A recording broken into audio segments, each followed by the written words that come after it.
2017 সালে গ্রামের দাদাগুলো যখন গেম খেলতো তখন আমি গেম খেলা দেখতে যেতাম। দেখতে দেখতে এতটা ভালো লেগে গেল, তখন আমি দিন রাত যেখানে গেম খেলতো সেখানেই যেতাম, শুধু গেম আর গেম। তখন আমি গ্রামের দাদাদেরকে বলতাম, আমাকেও দাও গেম খেলতে। তারা বলল, তুই আবার পারবি নাকি, তুই ছোট আছিস, এখনো তোকে খেলতে হবে না।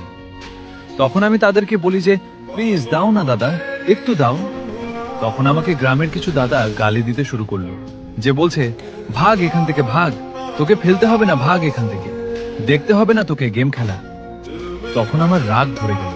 তখন কিছু কথা না শুনে ওখান থেকে চলে আসলাম। ওখান থেকে আসার পর বাড়িতে আমার মনটা ভীষণ খারাপ হয়ে গেল।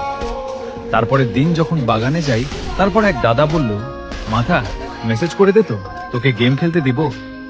তখন আমি মাথা মেসেজ করে দিতাম। আস্তে আস্তে গেম খেলা অনেক ভালো লাগতো। এতটাই ভালো লাগতো যে এই গেমটি আমি টাকা দিয়েও খেলেছি। 10 টাকা একটি ম্যাচ তো খেলেছি। আপনারা কে কে আছেন যে আমার মতো 10 টাকা